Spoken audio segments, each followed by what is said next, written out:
Top Santé, votre magazine sanitaire, présenté par Peggy Wabeno, tous les lundis à 14h. Rediffusion lundi 20h.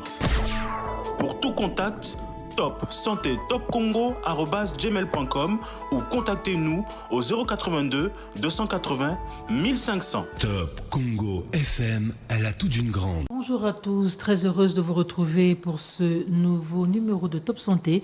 Vous nous suivez en FM et sur YouTube. Bienvenue à tous. Aujourd'hui, nous parlons de l'expertise congolaise dans la prise en charge des fentes labio-palatines, communément appelées bec de lièvre dans le langage médical. Et ce sont des malformations congénitales qui affectent l'enfant, le nouveau-né.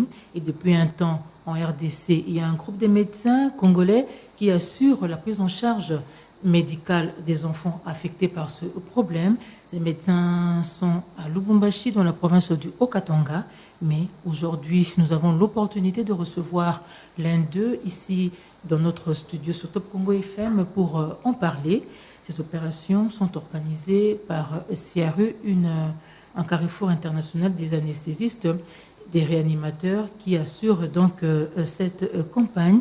Concrètement, que se passe-t-il? Concrètement, comment font-ils pour assurer toutes ces opérations, toutes ces interventions? Comment font-ils pour assurer la prise en charge médicale de tous ces enfants qui sont malades? Quels sont les résultats attendus et quelles sont les perspectives d'avenir? Nous en parlons, comme je le disais, avec notre invité, c'est le docteur Foreman Mabala Kipulu.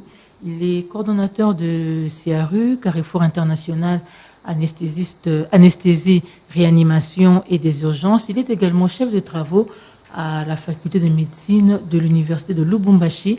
C'est avec lui que nous abordons cette problématique. Bonjour docteur et bienvenue. Merci, bonjour Madame Peggy Wabelo. Comment allez-vous? Oui, ça va. Nous sommes là et j'en profite de l'occasion, quand bien même que nous sommes déjà à la seconde quinzaine du mois de février, pour vous présenter mes vœux les meilleurs pour cette nouvelle année. Merci beaucoup. Alors docteur Foreman, vous êtes le coordonnateur de CRU. En quelques mots, est-ce que vous pouvez nous présenter? C'est quoi exactement? Oui, les CRU, c'est une organisation purement congolaise, donc un carrefour international, des anesthésistes, réanimateurs ainsi que des urgences. L'idée est venue depuis belle lurette parce que nous devrions à tout prix vendre aussi notre médecine. Parce que, comme je l'ai dit dans mes émissions précédentes, la plupart des bons médecins qu'on trouve à travers le monde sont des médecins congolais, surtout des Africains. Alors, il fallait réunir cette crème, il fallait réunir ce beau monde dans les domaines d'anesthésie pour qu'ils viennent aussi visiter notre pays. Nous sommes trop habitués, ou nous étions trop habitués à avoir des visions extraverties, où les gens devaient à tout prix aller dans des colloques, même des réunions, même des séminaires et des ateliers à l'extérieur. Comme si chez nous, ces genres d'action n'étaient pas faisables. Et c'est comme ça que nous avons jugé bon de mettre à la place ces CRU et nous avons fait notre première édition qui a eu un franc succès et nous sommes en train de continuer par la grâce de Dieu. Et quelles sont les interventions déjà menées dans le cadre de CRU? Les CRU avaient d'abord comme vision de réunir les anesthésistes et réanimateurs, ceux qui sont déjà diplômés et ceux qui aspirent aussi à l'être et à donner de la valeur à cela. Et hormis, parmi les résolutions que nous avons eues au sein de ces carrefours, nous avons dit que nous devions former nos frères et sœurs, surtout dans les Congo profonds. Nous avons été à Monédit, nous avons été à Mbujimai, nous avons été à Kalemi, nous avons été à Bukavu, partout à Goma, pour essayer de travailler avec nos amis, ainsi que de redonner un peu l'image, parce que je dois vous le dire que la plupart des spécialistes sont concentrés à Kinshasa et à Lubumbashi. À Goma, à Kisangani, vous trouverez un ou deux, mais imaginez maintenant pour toute la République. En Équateur, par exemple, je ne connais pas s'il y a un spécialiste là-bas. Au Sankourou, pareil. Ce sont les infirmiers qui sont formés sur l'État, qui font de l'anesthésie, qui sauvent certainement des vies. Alors les CRU s'étaient assignés comme mission d'aller relever les niveaux de toutes ces personnes, de tous ces personnels qui œuvrent dans les domaines d'anesthésie et réanimation, enfin de sauver aussi des vies et de les mettre à jour pour leur pratique. Merci beaucoup. Aujourd'hui, nous parlons de la prise en charge médicale des enfants qui sont affectés par les fentes labio-palatines. Oui. En quelques mots, c'est quoi cette pathologie? Les fentes labiale ou bien les fentes labiopalatines, en gros, ce sont des malformations congénitales qui, lors de l'embryogenèse, donc lors de la formation du fœtus, il y a certains segments qui ne s'accolent pas, qui ne sont pas bien structurés, et en ces moments-là, ça laisse ça laisse des vides, et sur ce, lorsque l'enfant naît, il sort du sein de sa mère, cet enfant va vous présenter certaines malformations qui sont visibles à l'œil nu, et ces derniers, dans nos milieux, on rejette que c'est un mauvais sort, on dit par exemple que c'est une malédiction, on dit tant de choses, mais or c'est juste un problème qui peut être dû à une infection pendant la période prénatale, où parfois la maman n'a pas bien suivi la CPN, et souvent ce sont des maladies que l'on retrouve dans des coins un peu reculés. Et surtout chez nous, au Katanga, où nous sommes dans des milieux où il y a les mines un peu partout, il y a des irradiations, tout ça, ça entre aussi en jeu, et il est vraiment impérieux pour faire les diagnostics un peu plus tôt et de façon précoce. Mais malheureusement, nous n'avons pas encore atteint ces niveaux-là. C'est comme ça que vous verrez dans la littérature, plus les cas sont en Afrique que à l'extérieur. Parce qu'en Europe, par exemple, ils peuvent diagnostiquer cette situation pendant l'évolution de la grossesse, peuvent même intervenir en anté maternelle, donc ils peuvent aussi intervenir ou associer à certains produits, accélérer certains processus pour y remédier à cela. Mais chez nous, nous constatons, dès que l'enfant naît, il vient avec des malformations, et ces malformations nécessiteraient dans les jours ou les mois à venir que nous puissions intervenir pour essayer de sauver cette vie. Quoi on l'appelle aussi bec de lièvre? Oui, c'est pratiquement la forme qu'a le bec des lièvres que nous retrouvons cette scissure qui est établie, cette scissure qui est fractionnée, et c'est comme ça que dans sa forme anatomique, elle donne lieu à cette scission en V, en Y ou bien en tant d'autres. Alors du fait que cette manque de cohésion ou de liaison entre les deux bords des lèvres, les sens saillis, et c'est comme ça qu'on parle de bec des lièvres. Alors, pourquoi aujourd'hui, au niveau de CRU, vous avez programmé toutes ces interventions pour assurer la prise en charge médicale des fentes labiopalatines? Non, le CRU est venu en appui. Le CRU vient en appui parce que c'est l'université d'abord de Lubumbashi, en collaboration avec Operation Smile, parce que nous sommes les fruits de Operation Smile. Nous avons été pris jeunes médecins, nous avons sillonné le monde grâce à Operation Smile, nous avons acquis une bonne expérience, nous avons été bien formés, et quand nous sommes devenus spécialistes et capables de poser des gestes, c'est comme ça que nous le faisons maintenant au nom de CRU. Nous apportons notre expertise dans ce que nous avons toujours fait. Mais cette fois-ci, c'est amélioré parce que nous avons derrière nous tout un grand nombre d'anesthésistes, un grand nombre de chirurgiens qui viennent aussi apprendre, même de l'extérieur, la petite expérience que nous avons ici. Et concrètement, ça se passe comment?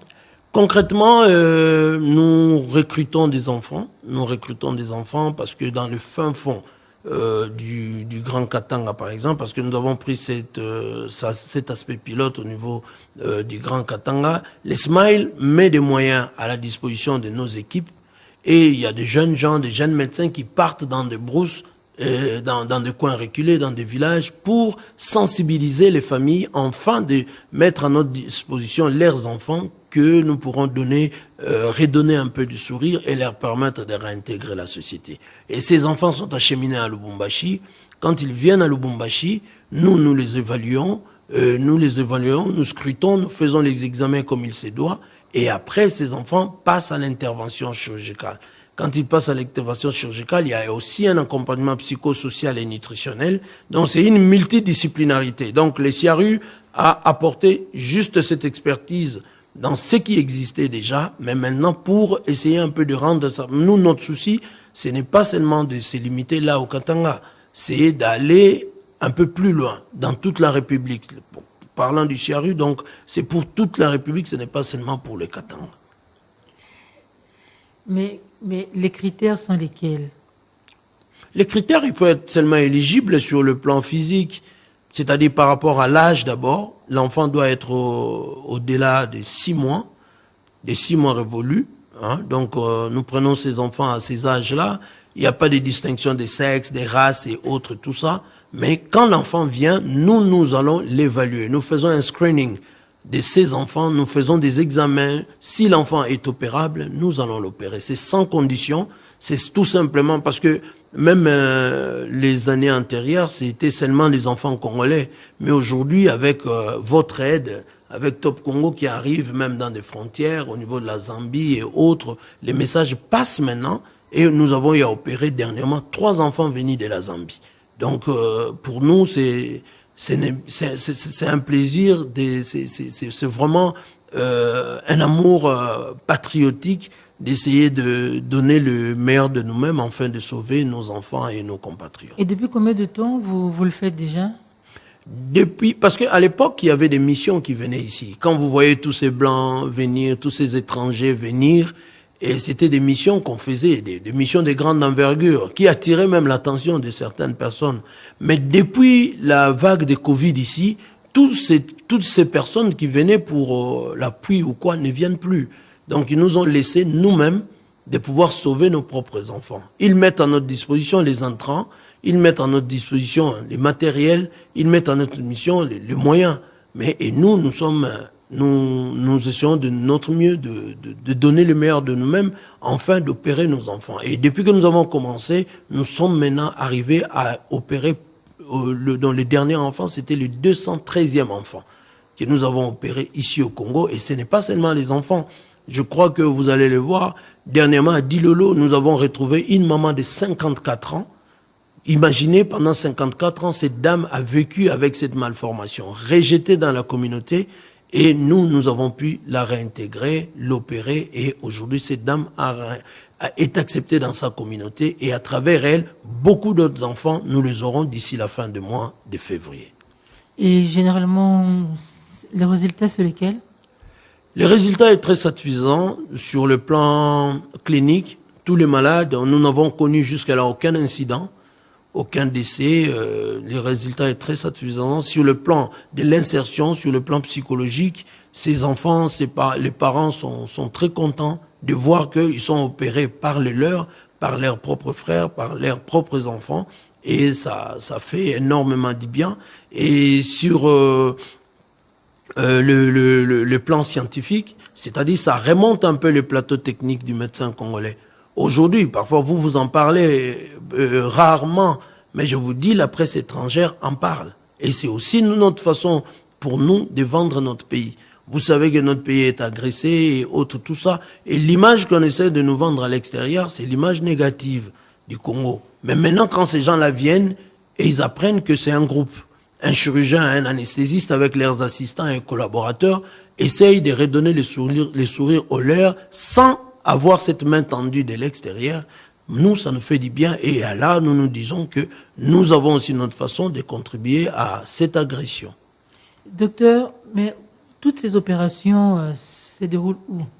Dans quelle structure sanitaire? Toutes ces interventions, dans un premier temps, se déroulent à Lubumbashi et plus pratiquement aux cliniques universitaires de Lubumbashi. Nous avons voulu ramener ça aux cliniques universitaires parce que... Ici à Kinshasa? Non, clinique universitaire de Lubumbashi. Donc nous avons ramené ça aux cliniques universitaires pour permettre aux jeunes aussi d'apprendre le travail, pour que nous puissions assurer la relève. Vous voyez que le Congo a trop souffert de la rupture de la transmission générationnelle. C'est-à-dire qu'à l'époque, nous avions certains aînés, quand ils connaissent une technique, ils connaissent ceci, ils les gardent pour soi. Mais maintenant, là, avec l'avènement de la technologie et autres, nous ne voulons plus que nos enfants ou nos jeunes frères qui viennent après nous puissent migrer, et quand ils vont à l'extérieur, ils se disent que c'est la première fois. Non. Maintenant, ils viennent, ils voient et nous opérons des nouveau-nés. En dehors des Siaru ou des Smile et autres, nous avons des enfants de quelques heures qui sont opérés ici au Congo. Nous avons des enfants avec des malformations dont on ne donnerait même pas espoir, qui sont opérés ici au Congo. Donc il y a beaucoup de choses qui sont en train d'être faites au Congo pour ne pas seulement avoir cette vision extravertie. Vous avez dit que depuis que vous avez commencé, déjà 213 enfants opérés et aucun incident enregistré. Mais quelles sont les difficultés que vous rencontrez sur le terrain? Les difficultés sont énormes. Les difficultés sont énormes. Parmi les difficultés, nous ne sommes pas vraiment très écoutés et très attendus. C'est-à-dire, nous avons écrit à plus d'une personne, à bon nombre d'autorités, qui parfois, je ne sais pas s'il faut le sourd d'oreille ou comment, ou les lettres ou les correspondances ne les atteignent pas. Nous avons un seul souci. Ce n'est pas d'aller frapper à des portes pour chercher l'argent ou quoi que ce soit. Nous avons besoin que notre gouvernement, par exemple, nous accompagne seulement. Nous ne voulons plus qu'on vienne donner des leçons aux Congolais. Les Congolais, comme je l'ai dit à l'intro, sont les meilleurs médecins que l'on retrouve dans le monde ici. J'ai sillonné bon nombre de pays à travers les Smiles. Partout où je suis allé, j'ai trouvé un Congolais excellent. Alors, ceux qui sont restés ici au pays sont capables de le faire. Alors, parmi les difficultés, c'est ça. Parfois, on n'est pas trop écouté, on n'est pas attendu. Et parfois, on cherche auprès de qui s'adresser. On n'a pas d'issue. Et les difficultés matérielles, on n'en a pas. Parce que l'Opération Smile met à notre disposition les intrants, comme je l'ai dit, des hauts plateaux, donc des grands plateaux techniques, des grands produits, des produits vraiment supérieurs pour mettre à la disposition de ces enfants. Notre difficulté, c'est seulement que ces programmes, nous voulons qu'ils soient un programme purement congolais et que nous puissions accompagner les chefs de l'État de cette façon-là. Parce que nous tous, Peggy, nous ne serons pas députés, nous ne serons pas ministres, nous ne serons pas ceci ou cela. Mais chacun dans son domaine peut apporter sa pierre pour aider les chefs de l'État à avancer. C'est seulement ce que nous voulons. Nous n'avons pas besoin d'autre chose. Vous avez dit que les difficultés sont énormes. Vous avez l'appui de l'Opération Smile. Oui. Et quel est l'apport du gouvernement? Bon, l'apport du gouvernement, c'est nous, non? Les Congolais, nous sommes là. Donc, jusque-là... Quand je dis gouvernement, je parle du ministère de la Santé, puisque c'est ça l'organe technique. Ben, l'organe technique, bon, c'est lui notre patron, on doit le dire. Donc, c'est lui notre patron qui nous gère. Mais nous ne voulons pas que nous soyons gérés à distance. Nous voulons aussi être rapprochés comme les autres le font. Hein? Nous voulons aussi qu'on nous approche, que les ministères, par exemple, se saisissent de ces projets et qu'il en fasse sien. Hein? Quand le ministère prend ces projets en main, il va nous amener à Kisangani. Il y a des enfants qui sont là-bas à Kisangani, qui appellent. Il y a des enfants qui sont à Beni. Il y a des enfants qui sont à Rutshuru. Il y a des enfants qui sont à Bunia. Mais comment nous on va partir? Parce que Opération Smile a réduit son spectre d'action que dans les grands Katanga. Donc c'est nous d'ailleurs qui allons un peu plus loin pour aller vers les Lualaba, vers les Tanganyika là-bas. Mais pour Opération Smile, c'est Lubumbashi et ses environs. Mais qu'est-ce qui justifie ce choix seulement porté sur Lubumbashi?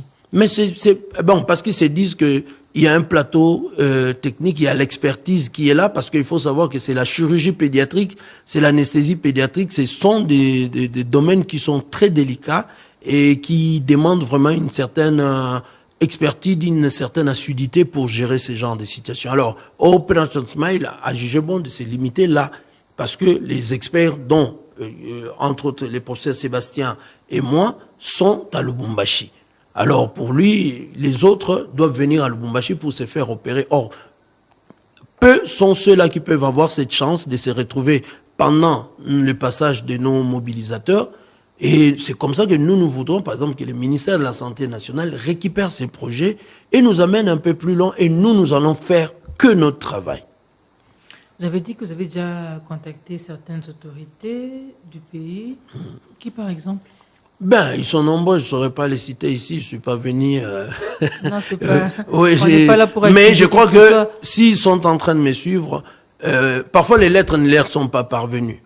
Hein? Ça traîne encore auprès de leurs secrétaires, ou bien tas d'autres, ou bien parfois ils n'ont pas trouvé cela prioritaire. Mais nous, notre priorité, c'est d'aider les chefs de l'État. C'est seulement ça. Parce que tout ce que nous faisons là, au niveau de Opération Smile, et entre parenthèses, si nous sommes venus même à Kinshasa, c'était entre autres pour essayer d'entrer en contact, par exemple, avec Maman Denise.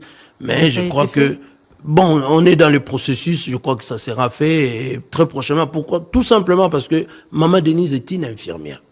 C'est une infirmière et on a beaucoup d'échos d'elle, là où elle a travaillé en Europe et tout ça. Et nous voudrions que Maman aussi vienne nous aider. Si elle vient nous aider comme infirmière dans notre équipe, ça nous fera beaucoup de bien pour que nous puissions travailler avec ces enfants. Vous aider financièrement ou... Non, quand on parle de maman, on ne limite pas la maman. Il faut pas limiter la maman. La maman, c'est une personne qui a un grand cœur, qui va bercer, qui va faire ceci, qui va faire cela. Mais elle, en tant qu'infirmière, nous voulons vraiment l'inviter. Parce que, je ne sais pas, parfois on peut demander des audiences, on ne l'accordera pas. Je crois qu'à travers Top Congo, si ces services nous suivent, ils peuvent entrer en contact avec vous et que prochainement, que maman vienne ne fût qu'à Lubumbashi, qu'avec elle, nous puissions opérer même 2 enfants et ça nous fera énormément du bien. Et ça sera très encourageant, même si n'importe quel apport pourrait venir après. Alors, j'aimerais quand même savoir, Opération Smile vous appuie, côté gouvernement, pratiquement rien. Et comment vous comblez le vide? Nous sommes des bénévoles d'abord, et nous avons cette passion d'aider nos frères. Donc, je ne voudrais pas parler de nous, de ce que nous faisons, mais je crois que c'est une vocation, parce que ce que nous sommes aujourd'hui, Sébastien et moi. Sébastien, vous ne l'avez pas présenté. Oui, Sébastien, c'est lui le chirurgien. C'est lui le chirurgien, il est professeur Mbouyi, qui me suit pour le moment, est en Belgique. Donc, lui et moi, nous nous sacrifions des fois pour mettre aussi notre main dans la pâte pour que ce projet-là réussisse. Pour que ce projet-là réussisse, pour que nous ayons le minimum possible de pouvoir aider ces enfants. Donc, Operation Smile nous envoie des intrants, nous facilite la tâche avec nos mobilisateurs, parfois même la restauration des malades qui viennent là-bas. Et nous n'avons qu'à faire notre travail. Et l'université de Lubumbashi, dans laquelle nous faisons partie comme corps scientifique et professoral, nous appuie aussi en disposant pour nous les cliniques universitaires. Et c'est comme ça que nous opérons en toute quiétude aux cliniques universitaires avec certainement des matériels dotés par Operation Smile. Et qu'attendez-vous du gouvernement? Mais je l'ai dit toujours, maman, nous attendons du gouvernement juste son accompagnement, juste son parrainage. Nous attendons du chef de l'État qu'il vienne nous appuyer. Pas nous appuyer financièrement comme les Congolais en ont toujours l'habitude. Nous avons besoin qu'on nous encourage. Que ces papas-là nous disent que mes enfants, vous avez fait du bon boulot, venez, allez aussi à Mweneditu. J'étais dernièrement à Mweneditu, je crois, je vous avais dit. J'ai trouvé qu'il y a des enfants qui souffrent. Il y a des personnes qui ont des goitres là-bas, qui en ont fait des dizaines d'années. Nous pouvons les faire. Mais nous allons le faire, il faut qu'on attende qu'un mécène étranger vienne. Non, nous voulons seulement. Si le président nous dit, par exemple, que non, aujourd'hui vous partez, nous allons partir. Parce que l'encouragement des papas ou des mamans, c'est toujours important pour que l'on puisse faire quelque chose pour la communauté. Aujourd'hui, on prône la couverture santé universelle. Oui. Et par rapport à ce que vous faites là, où est-ce que vous pouvez vous situer?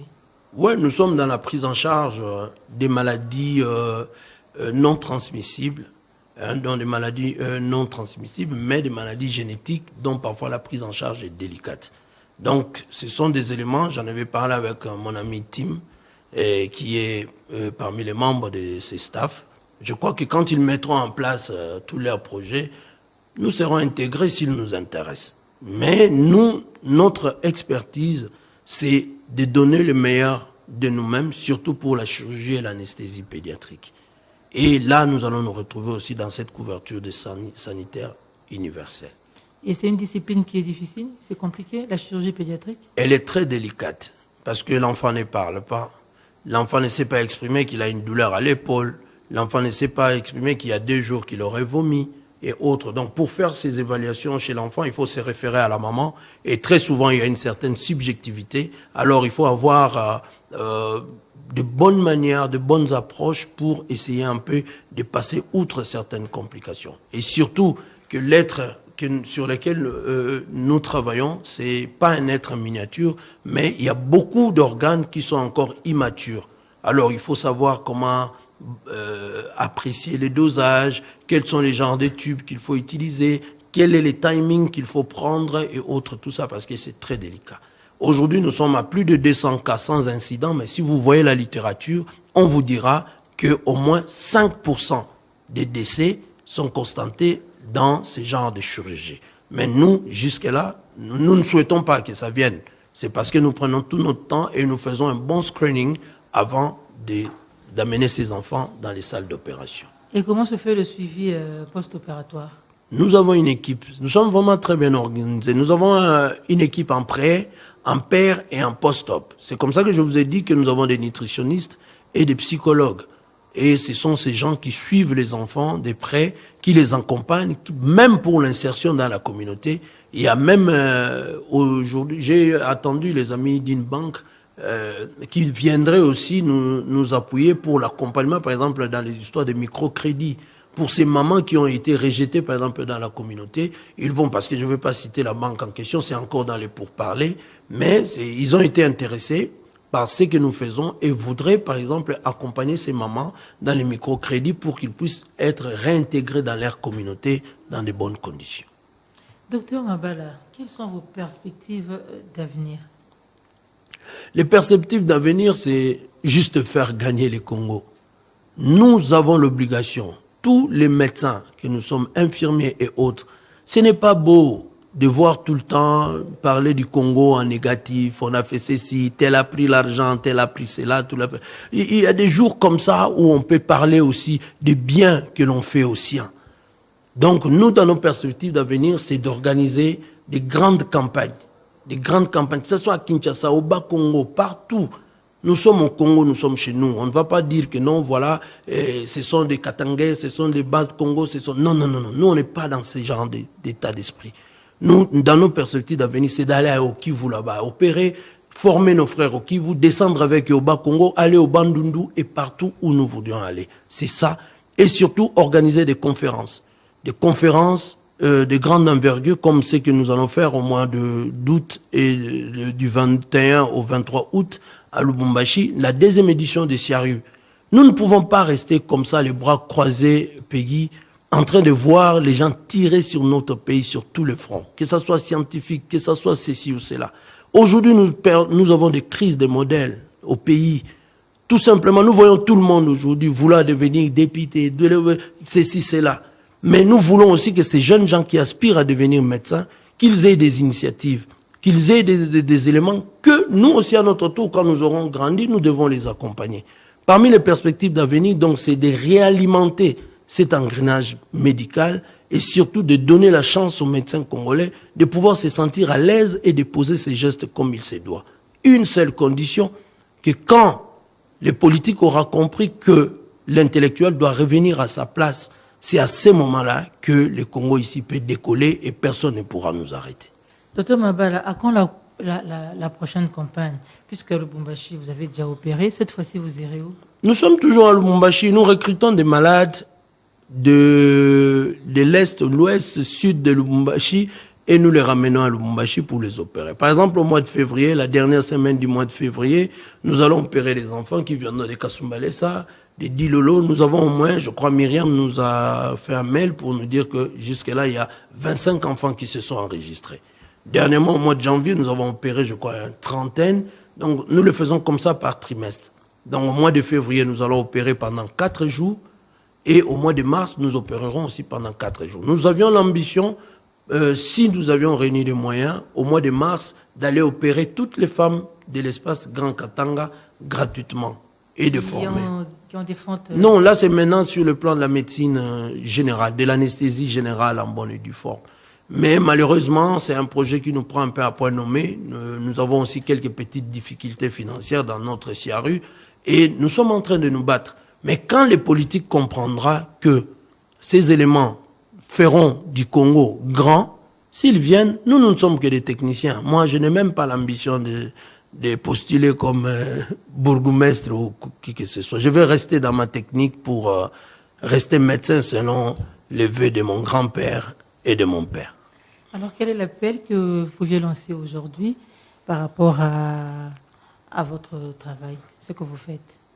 Bon, l'appel est simple. J'encourage tellement les médecins congolais qui travaillent matin, midi, soir pour redonner le sourire aux autres. Mais le seul appel que je lancerai, que les gens comprennent, c'est SOS que nous sommes en train de faire. Nous, mon ami Seba, on dit en catimini, on se dit en sourdine AFR. On dit dans AFR, c'est-à-dire aidons Fachi à réussir. Mais bon, nous ne sommes pas des politiques, mais nous disons, bon, comment on peut aider les chefs de l'État à réussir? Quand nous opérons ces 30 enfants qui retrouvent le sourire, même si c'est une goutte d'eau dans l'océan, pour nous, nous disons merci Seigneur, Tu nous as donné le peu que nous avions et voilà, nous avons redonné le sourire aux autres. C'est l'appel qu'on va lancer, que les gens nous soutiennent, les personnes de bonne volonté. J'étais dernièrement avec... je profite même de votre micro pour dire un grand merci au professeur Mouyembe qui nous a honorés lors de la première édition du CIARU, qui est venu en appui et nous a donné son expertise, et le recteur de l'université de Lubumbashi, le professeur Kishiba Fitula, ce sont des gens qui sont venus, les doyens de la faculté de médecine. Donc les gens commencent à comprendre progressivement que des initiatives doivent être encouragées. Et surtout, mon vœu, parfois je reviendrai pour qu'on en parle un peu plus tard, mon vœu serait de voir Maman Denise avec nous en salle d'op pour opérer ses enfants. Donc, voilà, Peggy. Non comme première dame, mais comme assistante. Comme assistante médicale, comme une bonne infirmière. Parfois, elle peut nous coacher aussi, parce qu'elle a l'expérience plus que nous. Hein? Nous avons besoin de cette expertise-là aussi, pour que, comme elle l'a fait avec le projet, là, c'est comme Academia, Excellence, pour les études et autres, comme avec les drépanocytaires et tout ça. Alors, qu'elle vienne aussi vers nous, pour qu'ensemble, qu'on puisse redonner le sourire à ces enfants. Alors aujourd'hui, si on vous demandait, on vous posait la question de pouvoir vous évaluer, que diriez-vous? Nous ne sommes pas encore satisfaits de ce que nous sommes en train de faire. Nous ne sommes qu'à nos débuts et nous serons satisfaits quand c'est la RDC qui va sourire. Jusque-là, c'est une portion. Donc c'est un nombre infime qui n'est même pas signifiant, un pourcentage très minime qui bénéficie de nos actes. Mais les jours où il y aura cette baisse sensible et que la population sera sensibilisée et que Sébastien et moi auront formé des anesthésistes et des chirurgiens à travers la République capables de prendre en charge ces genres de situations, c'est là où ça fera notre fierté. Et nous nous dirons, voilà, le Congo a gagné et va continuer à gagner. Vous avez dit qu'en Europe, aujourd'hui, il est possible de déceler, de détecter tôt cette pathologie. Oui. Pourquoi ici au pays, ce n'est pas le cas? Ouais, c'est un problème de matériel. C'est un problème de matériel. Je crois que nous avons des appareils d'échographie, mais maintenant, ces appareils d'échographie ne sont pas parfois à l'intérieur du pays. Et même s'il y en avait à l'intérieur du pays, l'intervention pendant la grossesse de la maman, c'est une intervention très délicate. Et c'est à peine qu'on peut poser quelques gestes ici chez nous. Donc c'est un peu difficile. Mais je crois que avec la volonté qu'ont les autorités du pays, nous pouvons acquérir ce genre de matériel et prévenir. Et si nous ne savons pas prévenir, mais nous pouvons déjà rendre éligibles certains enfants au sein de leur maman. Avant qu'ils ne naissent, nous saurons qu'il y a tel enfant qui va naître avec ça et nous pouvons les suivre sur le plan. Parce que ces enfants souffrent de beaucoup hormis les problèmes psychologiques, mais ils souffrent aussi des problèmes nutritionnels.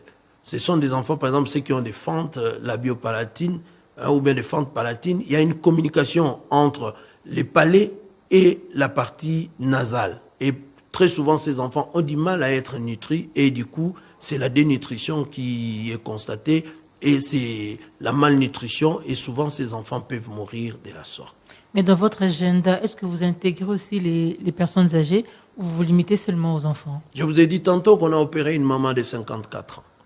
Cette dame-là de 54 ans a été opérée, donc pour nous c'était une fierté. Pendant 54 ans, elle a été rejetée dans sa communauté et nous l'avons pris en charge et elle est redevenue très jolie et elle fait même des bisous à tout le monde. Donc, votre action ne se limite pas seulement aux enfants et vous êtes aussi à même de prendre en charge les personnes âgées qui présentent des fentes labiopalatines. Oui, toute personne qui a une fente labiopalatine qui est éligible après évaluation, nous les prenons en charge. Nous avons commencé d'abord avec les enfants. Comme on a maîtrisé les spectres enfantins, maintenant nous évoluons pour essayer un peu de donner le meilleur de nous. Et les personnes non éligibles, qu'est-ce que vous en faites? Nous les préparons. Nous verrons quelle est la pathologie qui empêche que cette personne ne soit pas éligible. Et après, nous allons remonter son état. Nous avons amélioré les différentes conditions. Et une fois que cette personne est rendue éligible, nous le récupérons et nous le mettons à notre disposition. Alors, docteur Mabala, malheureusement, vous devrez rentrer sur le Lubumbashi. Oui. Comment vous atteindre? Nous atteindre, il faut passer par Top Congo. Ils peuvent vous voir facilement quand vous êtes ici à Kinshasa.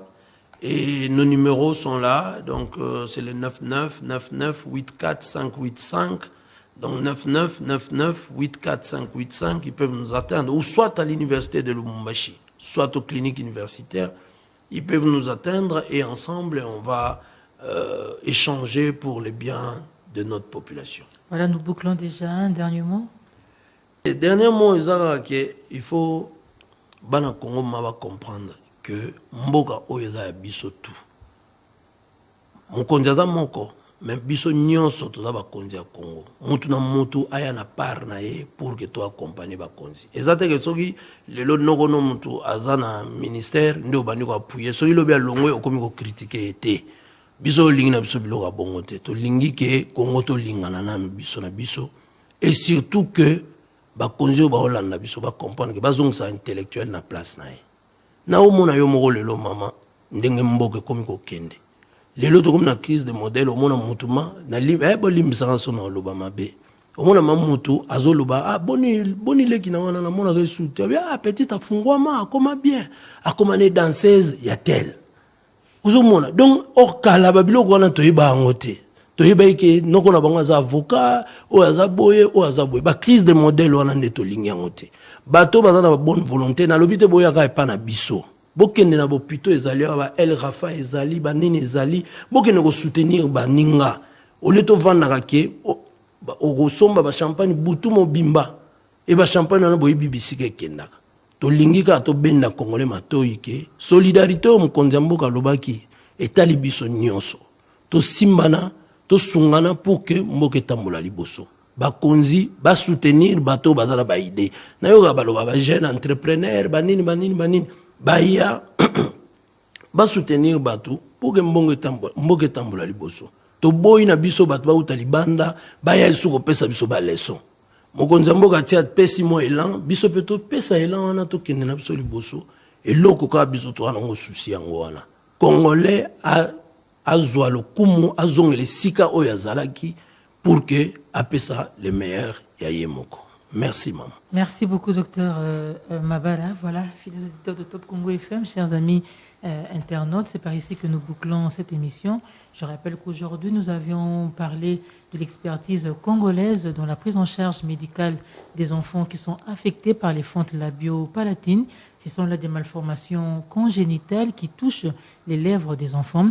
Et ici au pays, aujourd'hui, on a des médecins congolais qui sont capables d'assurer les interventions chirurgicales, mais seulement ces médecins ont besoin d'être soutenus. Je dis merci à toute l'équipe technique qui m'a accompagné aujourd'hui. Merci à Miguel Mena qui a assuré la partie audio de cette émission. Merci aussi à Patrick Mongongo et à Dani Zayobi qui ont assuré la partie vidéo. C'est grâce à eux que vous allez nous retrouver sur YouTube.